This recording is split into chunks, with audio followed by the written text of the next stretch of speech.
गुरुदेव, आपको अनुभव करने का सबसे सरल उपाय क्या है? शरणागति। आपको आपको अनुभव करने का, आप किसे कहते हैं? भगवान को कहते हैं ना। आप भगवान को कहते हैं। आपको अनुभव करने का सबसे सरल उपाय है, क्योंकि स्वयं जाने जिह देहु जनाई, साधन तो एक निमित्त मात्र है, वास्तविक भगवत बोध भगवान स्वयं कराते हैं। सदगुरु रूप में हृदय में बैठ करके ज्ञान रूप में स्वयं जाने जिह देहु जनाई, और जो जान गया तो जानत तुम्हें तुम्हें हो जाएगी, वो परमात्मा स्वरूप हो जाता है। ब्रह्मविद ब्रह्मैव भवति, जो ब्रह्म को जान जाता है वो ब्रह्म स्वरूप हो जाता है। तो भगवान को जानने का सरल उपाय है, भगवान की शरण में होकर भगवान का भजन किया जाए तो वो जना देंगे अपने आप को।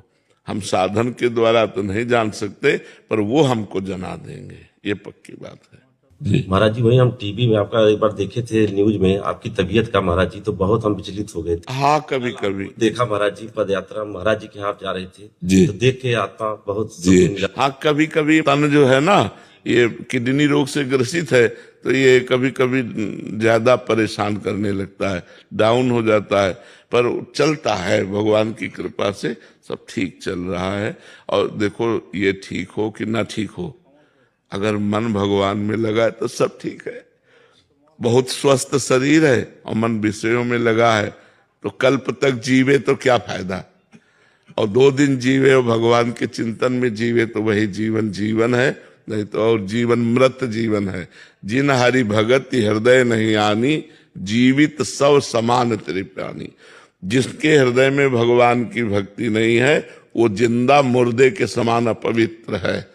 जैसे मुर्दा अपवित्र नहीं माना, वो जिंदा अपवित्र है। वो जिसके हृदय में भगवान का भजन नहीं, भगवान का चिंतन नहीं, वही गंदी बातें, वही पापाचरण, वही संसार प्रपंच, वही है मुर्दा। जीवित तो वो है जो भगवान का नाम जप कर रहा है। गोस्वामी जी कह रहे जीवित का स्वरूप क्या है? जो भगवान में जुड़ा हुआ है। मुर्दे का स्वरूप क्या है? जो विषयों में जुड़ा हुआ है।